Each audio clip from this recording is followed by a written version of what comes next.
That book I left you another copy of the Sweet and Sour book because I figured I owe you a few more books. Huh? In your room in the Artist in Residence, I brought a copy of Sweet and Sour for you. I have one already. I know you have one, but I figure you need a backup. Oh. You have one at home and one at the office in case you lose it. Is that your latest book?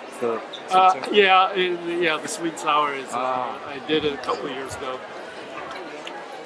So I started out first really just talking about my family in Georgia because that was all I knew. Just talking about what it was like being in Georgia where there were no Chinese at all. Yeah, and then things kind of expanded as I got New Horizons, and then I never intended to do 4 books, but it was like one thing gravitated toward another. So that's the short answer. I don't want to hear a long answer. Where did you go after Georgia? We moved actually to San Francisco straight from Georgia. Yeah, we just came like on the Was train. that like a culture shock? Yeah, well, it was. Yeah, sure, definitely. This kind of reminds me of Chris Huey. He's from Arkansas. From Arkansas, yeah. I've never met him. I know who he is. I've seen his stuff. We'll know when we'll know. I'm sort of trying to write a book that isn't so much history, but it's talking about the whole process of how my career as a historian developed, how it evolved, and some of the things that went on. And it's also having to do with things about how to make connections and how to build networks and how to publish and how to line up gigs to talk and all this sort of like behind the scenes sort of stuff. Have you taught in a university setting? Yeah, really? Yeah.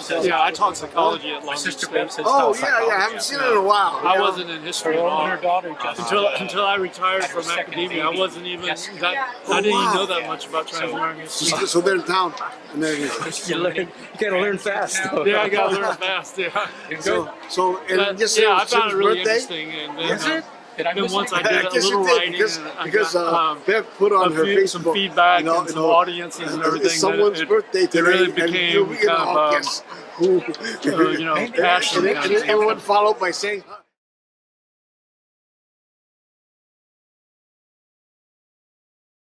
More of a challenge in a way. I mean, because you got these. The younger people. You got these young punks. They think they know everything. You got to really be on your A game to get them interested. Because they're texting and surfing the internet. Or They've never heard of some of the stuff that's being taught in history. Yeah. So I talked to Valerie Soul's class before, and I got that feeling too. And that they kind of tuned me out after a while. Yeah, you got. So you're from a different generation. Different generation.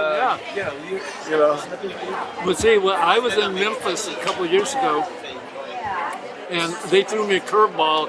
And when I got there, they said, "We have a university 5th grade. Could you come and talk to the 5th grade about Chinese American history?" I thought to myself, "You got to be kidding!" I said, "I don't even want to talk to college students. I'm in 5th grade."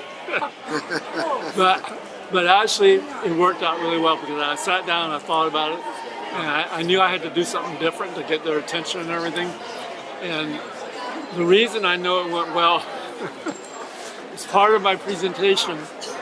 I showed them some of the poems from Angel Island on the wall, and I told them, why they were there and what they meant.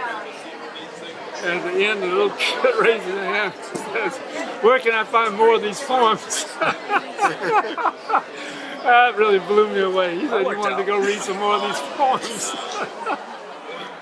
Send them up to Angel Island. Yeah.